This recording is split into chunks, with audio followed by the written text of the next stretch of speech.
por Hans. Que habíamos hablado que la hija había denunciado a la madre. Perfecto. Entonces es bastante más abajo. Bueno, Sí. entonces retomamos desde el impacto clínico del duelo por Hans.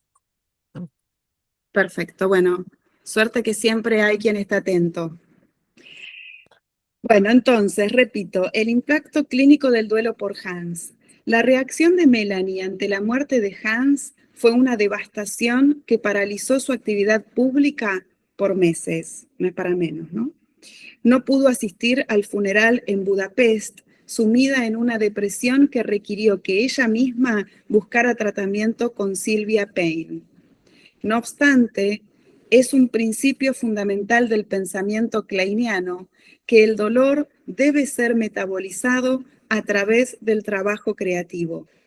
En los años inmediatamente posteriores a la pérdida de Hans, Klein produjo dos de sus artículos más revolucionarios: Contribución a la psicogénesis de los estados maníacos depresivos y El duelo y su relación con los estados maníacos depresivos. De vuelta, como los escritos son autorreferenciales, ¿no?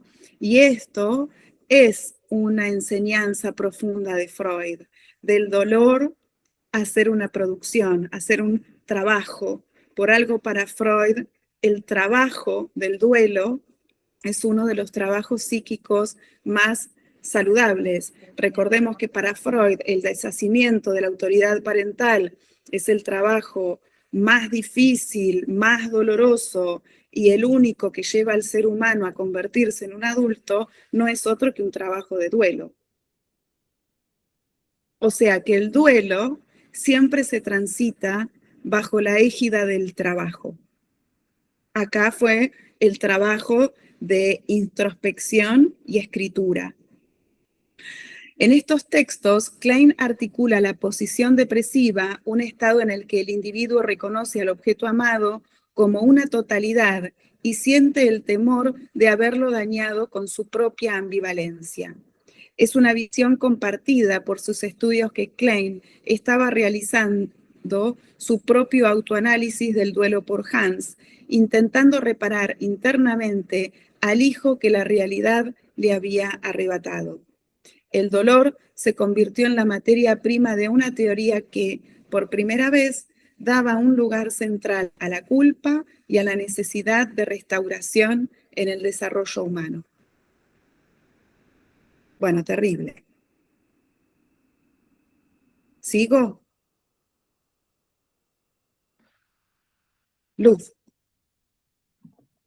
Pensaba que cuando habla, ¿no?, de ese estadio maníaco depresivo del objeto amado, que quizás, ¿no?, podemos hacer referencia a Hans, ¿no?, en su interior, o por lo menos como queda unido, pero en realidad ese objeto amado y la ambivalencia de la cual habla refiere a la madre.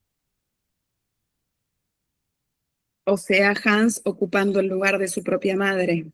Que el objeto que tiene interiorizado y a cual siente haber dañado con la ambivalencia es la madre, Sí, es la más madre que y Hans. es el hijo. Y es el hijo, por supuesto, pero como un desplazamiento de la madre. Mm. No sé, pensaba eso, no sé ustedes cómo lo pensaron. Yo pienso que es también una enorme ambivalencia que ella tenía por el varón, ¿no? Por el otro sexo tan desconocido para ella y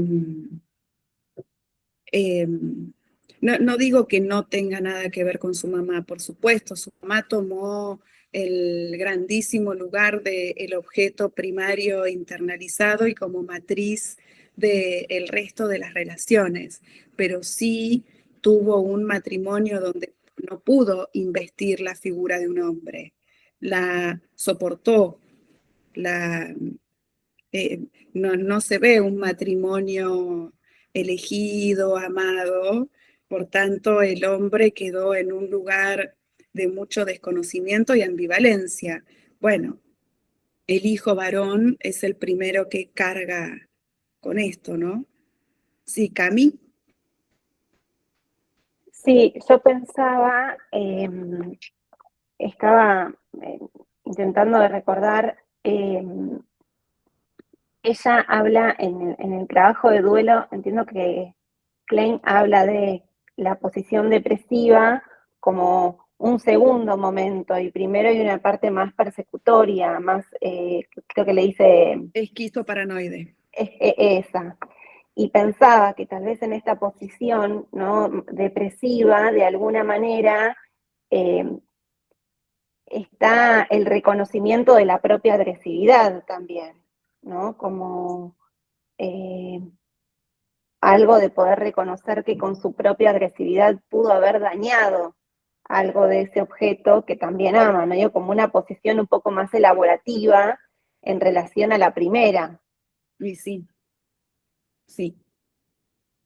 Sí, que hay elaboración, no me acuerdo, me parece que Luisina traía la vez pasada, no sé si en relación a esto o a qué, si había trabajo elaborativo y de sublimación o si había trabajo o si había mera repetición, algo así traía. Me parece que hay las dos cosas, no podemos decir que esto fue mera repetición nomás, porque la producción teórica que ha dejado está claro que habla de una sublimación.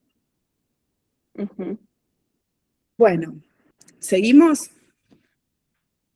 Sí. La guerra de las hijas, Melita y la alianza con Glover. La relación de Melanie con su hija Melita representa uno de los capítulos más amargos de la historia del psicoanálisis. Melita no solo fue analizada por su madre en la infancia bajo el nombre de Lisa, sino también se convirtió en analista bajo su supervisión. Sin embargo, a medida que Melita buscaba su propia identidad profesional, comenzó a sentir que Melanie ejercía una tiranía emocional que impedía su independencia. Bueno, esta tiranía emocional es el cordón umbilical no cortado con libusa, ¿no? La presencia de la madre de la Klein en su propia vida fue una tiranía emocional que continuó con sus propios hijos, ya con Hans. De hecho, Melita dice, Hans se murió por la intervención de la madre en su cabeza permanente. Ahora, Melita no zafó de este destino también. Sí, Camille. No, pensaba si, porque eh, pensaba si tal vez el psicoanálisis, ¿no?, pudo funcionar como una función tercera para poder permitir que, digo, porque en definitiva Melanie tiene una hija, ¿no?, que puede denunciarla, que puede cuestionarla, que puede pensarla desde otro lugar, y que queda también, digamos, y que para poder hacer esta salida también se identifica, ¿no?, con la madre. Podemos pensar en desde el psicoanálisis, ¿no? También se convierte en psicoanalista. Sí, creo, pensando algo así como, bueno, ahí pudo captar, no sé si está bien lo que estoy diciendo, pero cómo la madre pudo separarse de su propia madre, ¿no? Utilizando el psicoanálisis como una función de tercialidad, no sé. Sí, la poca salida que tuvo Klein de su madre fue a través del psicoanálisis y Melita tomó el mismo camino, querés decir. Claro. Sí. ¿No? Como...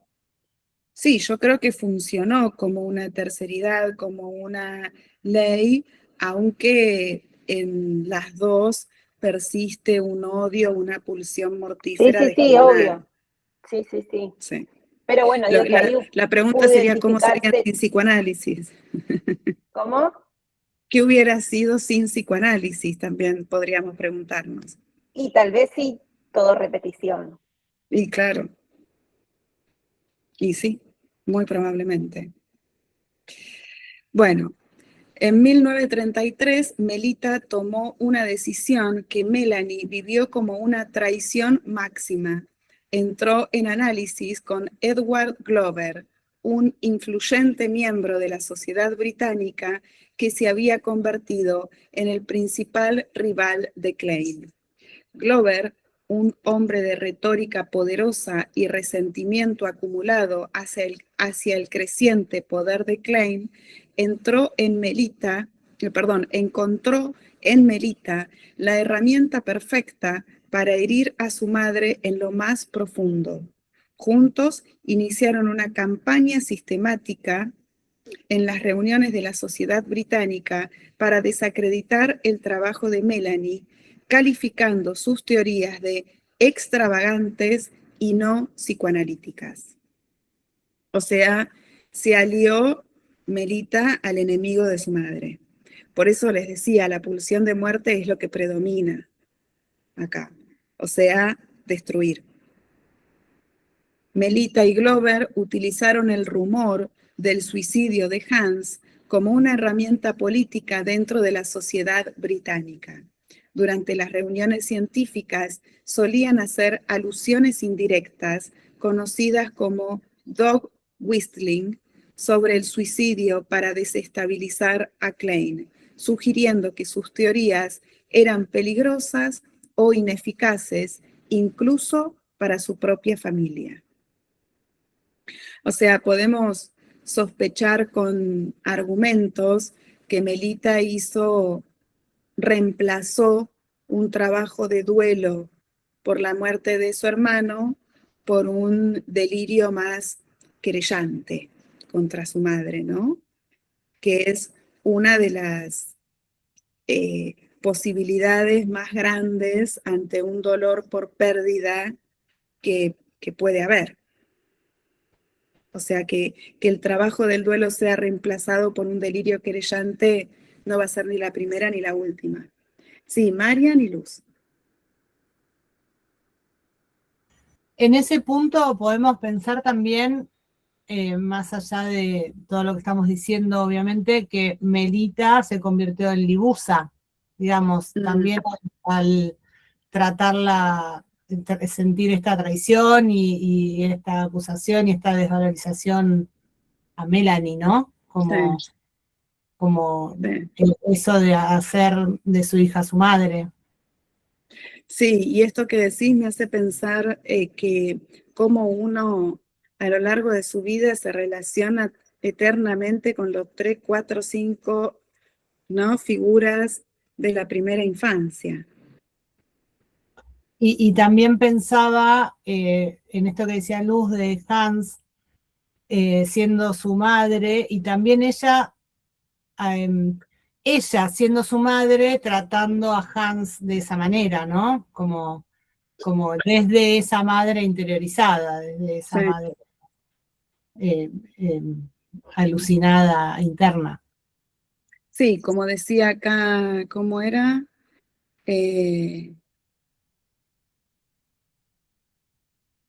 Ay, se me perdió.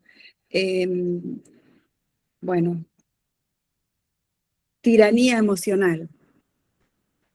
Esa tiranía emocional parece ser el cordón que une la maternidad con los hijos en esta historia. Libusa con Klein, Klein con los hijos, y vaya a saber si Melita tuvo hijos, ¿no?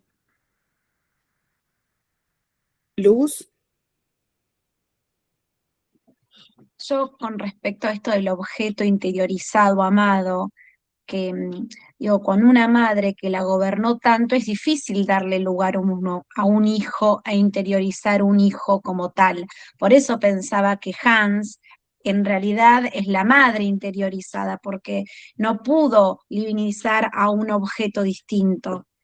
Em, y por otro lado, pensaba en la escena edípica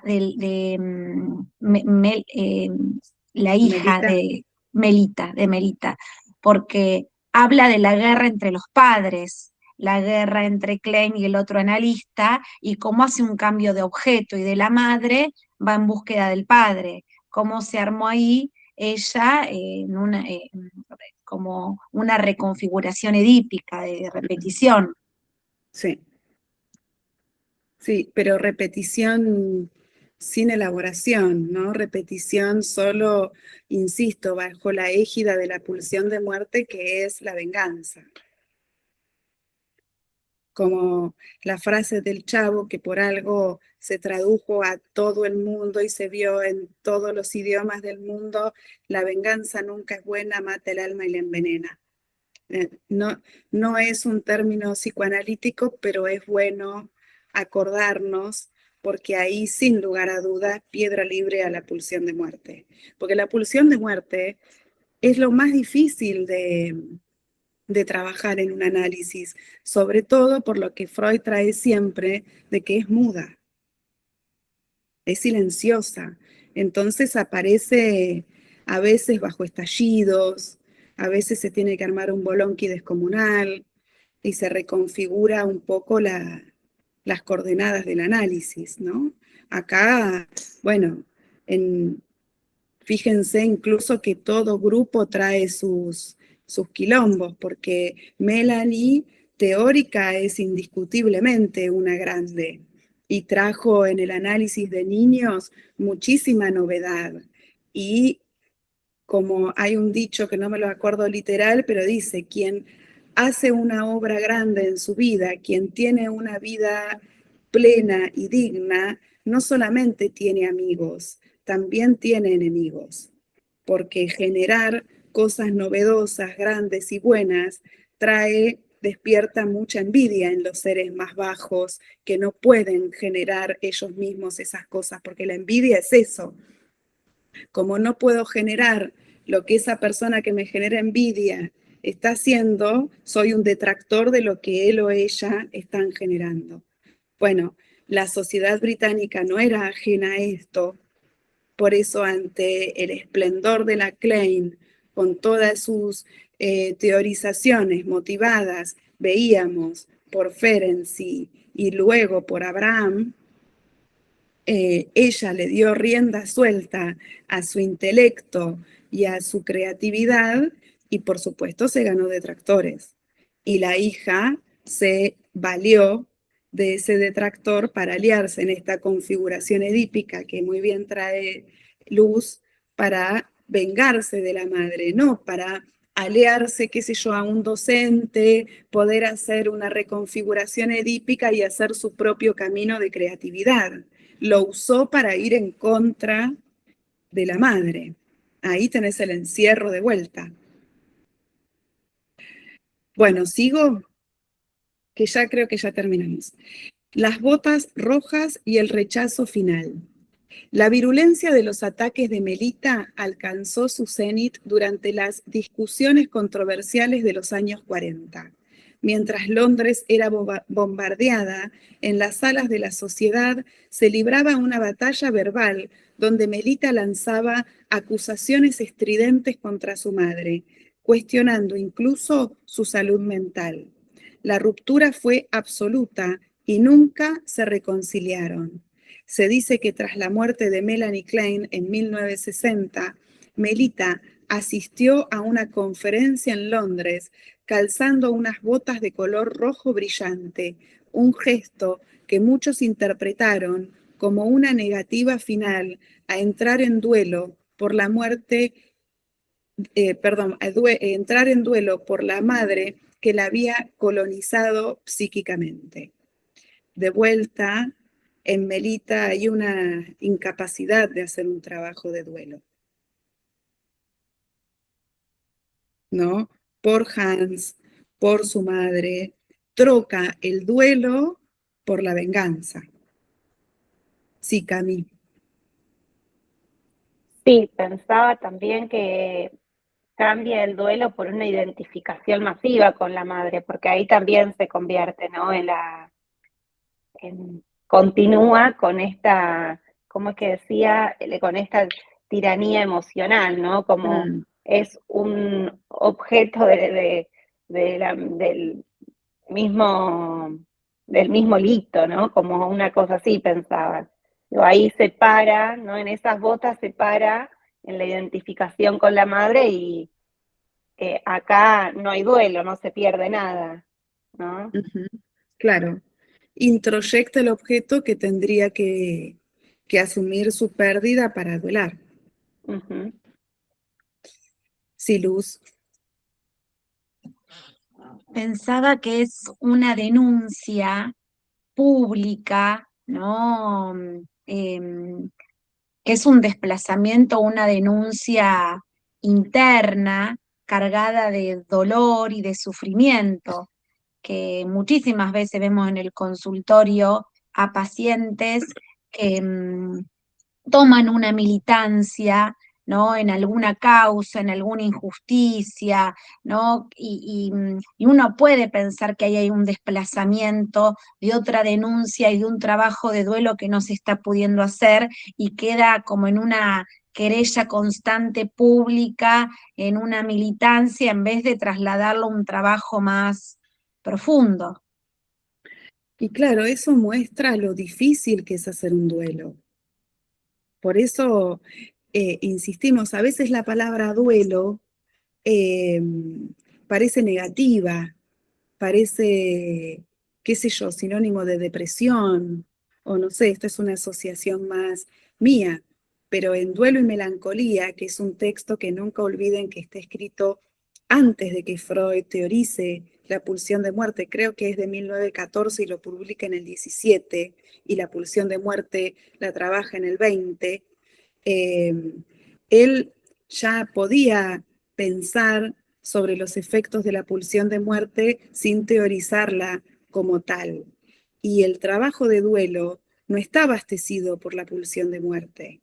Es un trabajo para la vida, justamente. Aceptar el criterio de realidad, la penosísima realidad de que ese objeto no está más y que sobre todo no lo voy a poder tocar más, que es uno de los sentidos que más conciencia, cualidad de conciencia le da al objeto externo, porque fíjense que hoy tal vez uno puede recuperar hasta la voz de un muerto y se escucha el último mensaje de voz que me dejó, videos, entonces lo veo y lo escucho. Son dispositivos de la realidad que, depende cómo se usen, me pueden ayudar a negar esa realidad. Sigue estando, pero lo que no se va a poder hacer es tocarlo.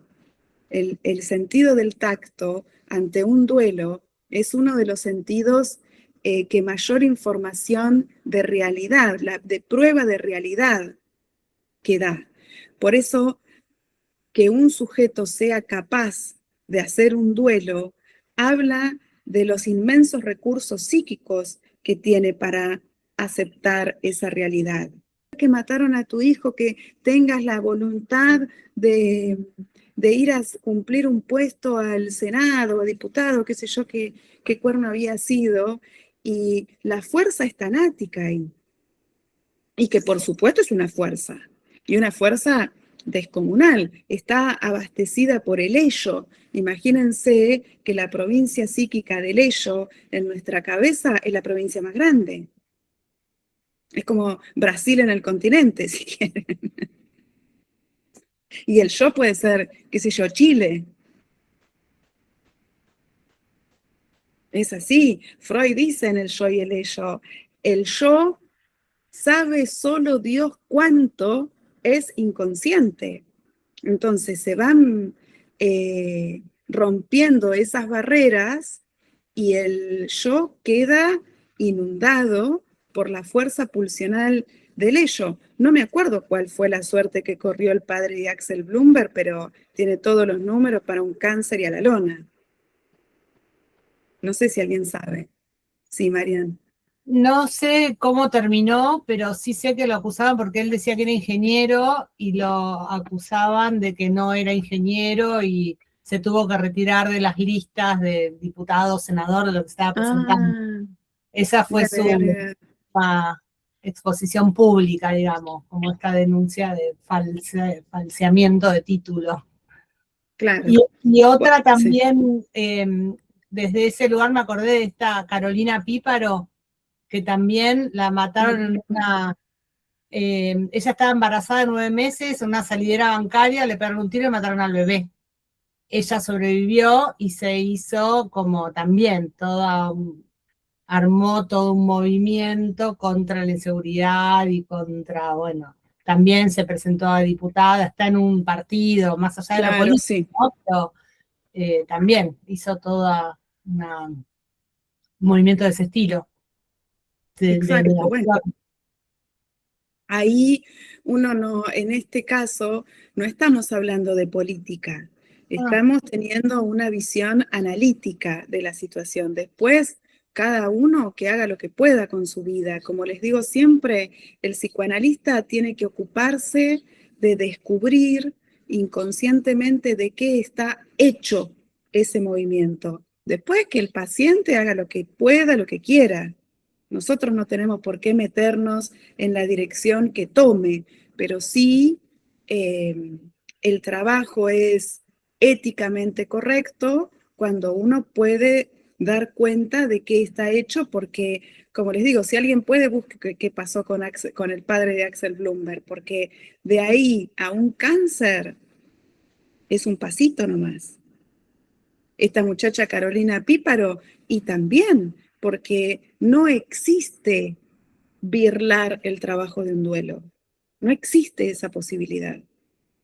Existe tomar otros atajos que te conducen a la muerte, porque enganchada en un circuito mortífero, vas hacia ahí.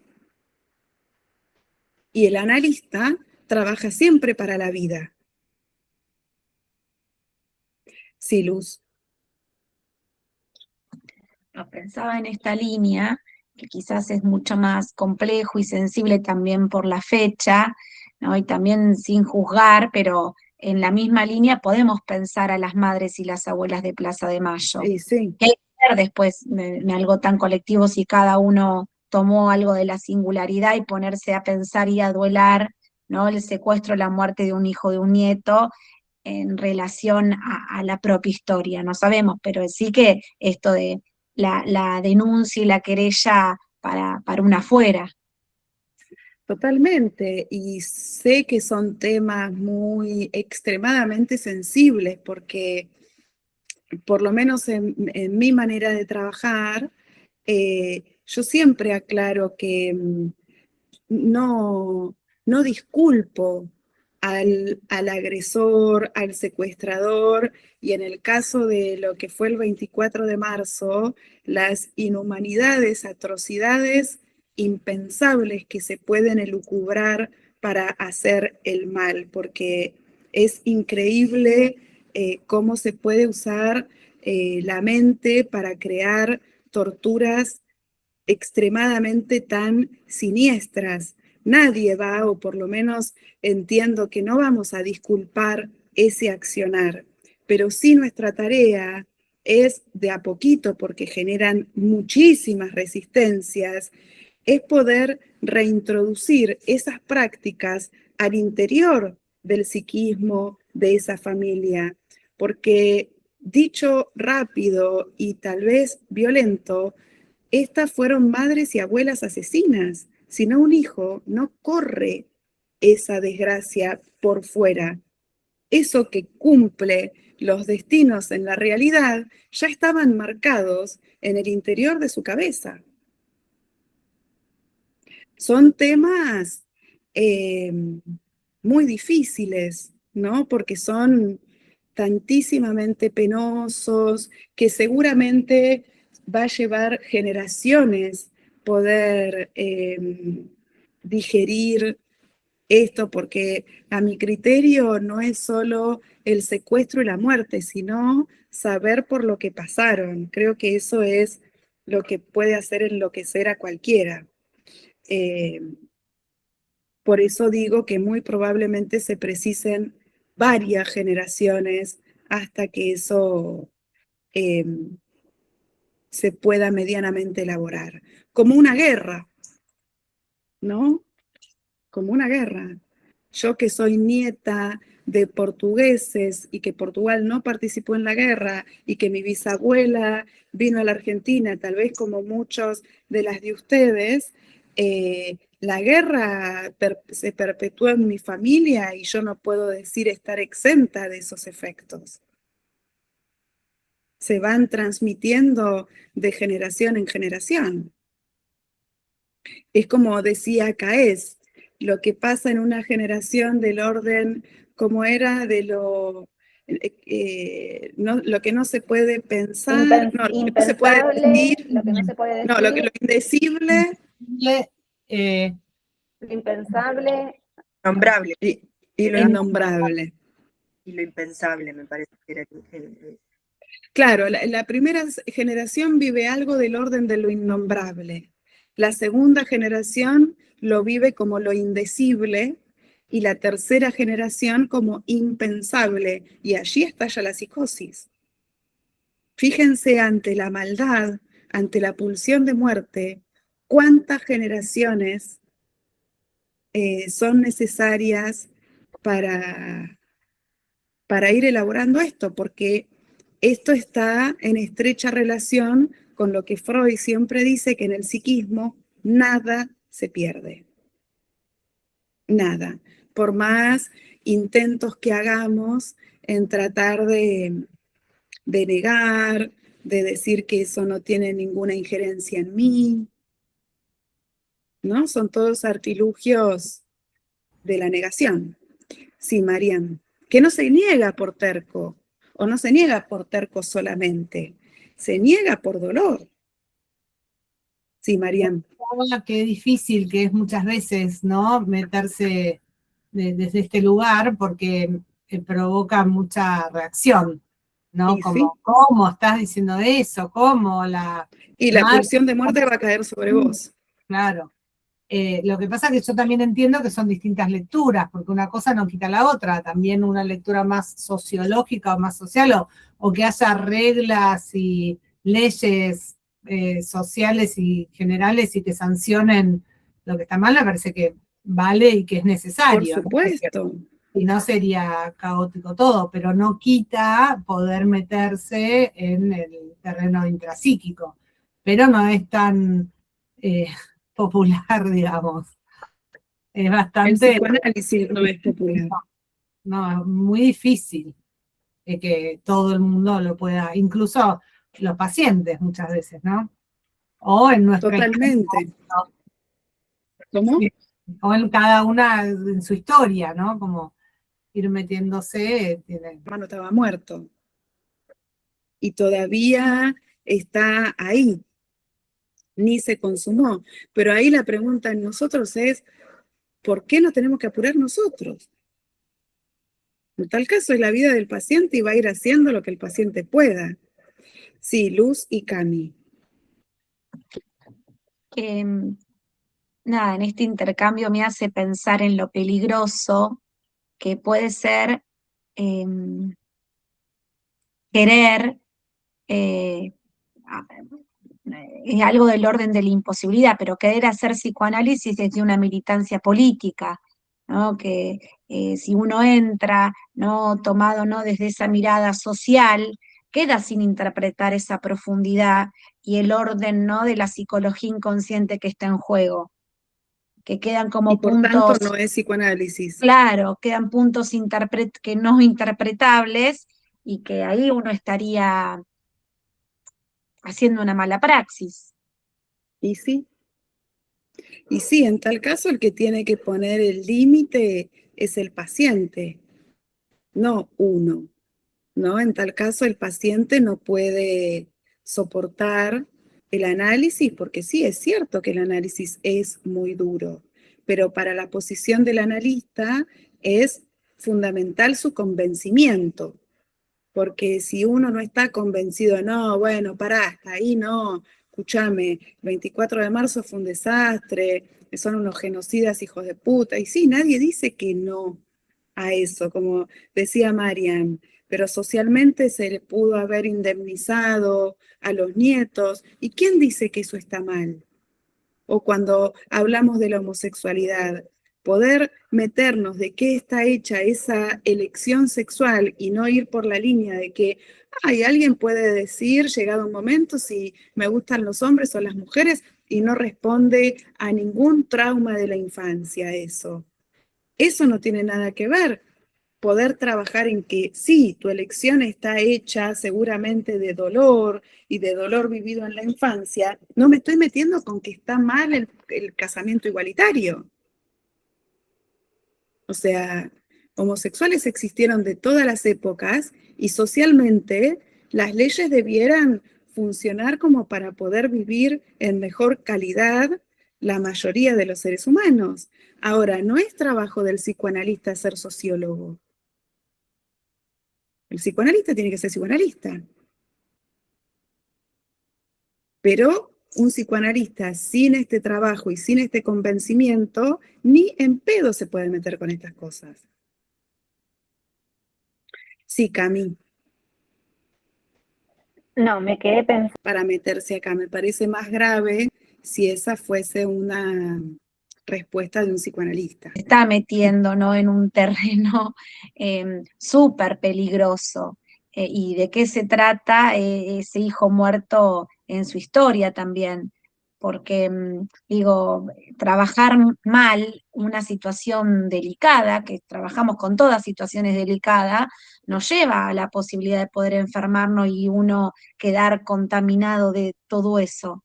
Em, em, que en todo caso poder decir, bueno, es una situación súper delicada que no sé abordar, le sugerí también que haga análisis, podría decir, ¿no? Como que vaya a terapia, que nosotros no nos vamos a encargar de esto, pero que, ¿no? Queda todo eso intacto y es una bomba a estallar y creo que no solo está en juego en cada encuentro con un paciente, no solo está en juego la pulsión de muerte del paciente, sino la nuestra también.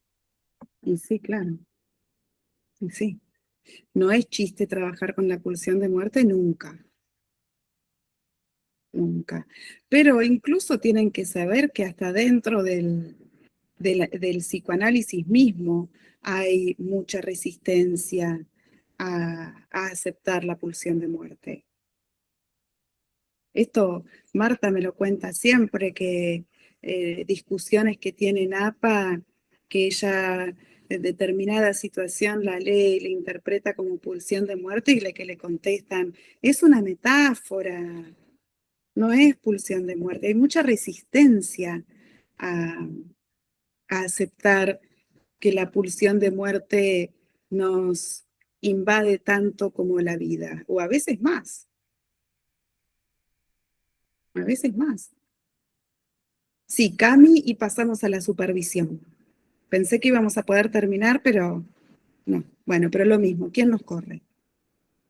No, pensaba que en esto que traía luz, ¿no? De que se pone en juego tanto la pulsión de muerte como del paciente, como también del analista, que cuando un analista no puede interpretar porque se le pone en juego, ¿no?, su contratransferencia, porque toca personajes de su historia, porque se mezcla la historia del paciente con la del analista, pensaba que ahí, si no puede decir, esa es la pulsión de muerte del analista, ¿no? Donde el Y analista no sí, puede interpretar, no puede hablar, ¿no? No puede decir, ¿no? Como, bueno, ahí quedan silenciados se los dos. calla, claro.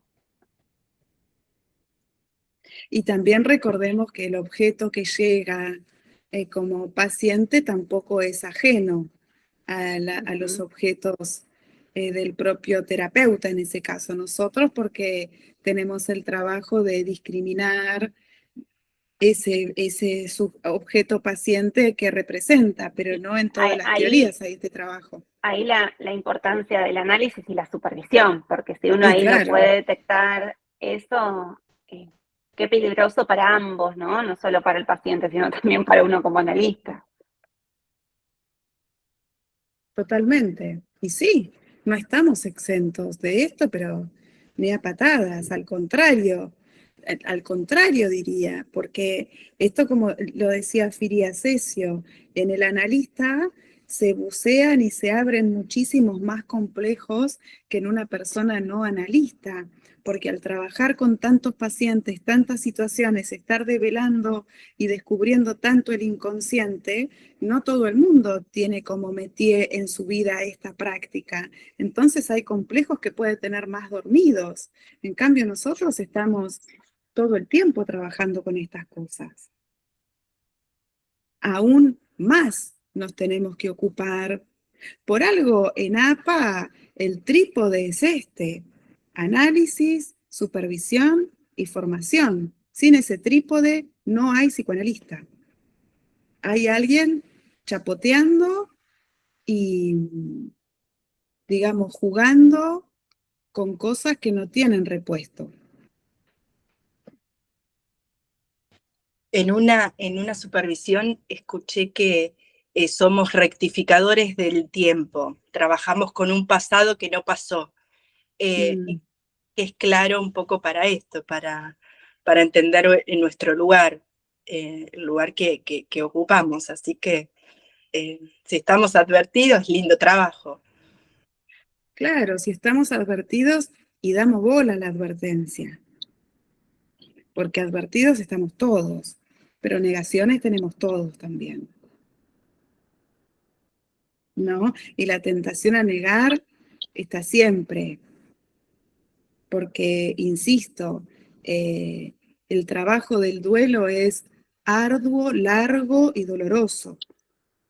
Entonces, la tentación de Cris Morena, de un duelo, armar un rincón de luz y un nuevo programa exitoso, ¿a quién no se tienta con algo de eso, no? Si en lugar del duelo hago un rinconcito de luz, sale y vale. Solo que después no solamente cae en tu hija, sigue la historia, cae en tu nieta. Bueno, son elecciones. Se armará otro rincón de luz. Bueno, muy interesante todo lo que nos hace reflexionar la Klein. Vamos a terminar la grabación acá para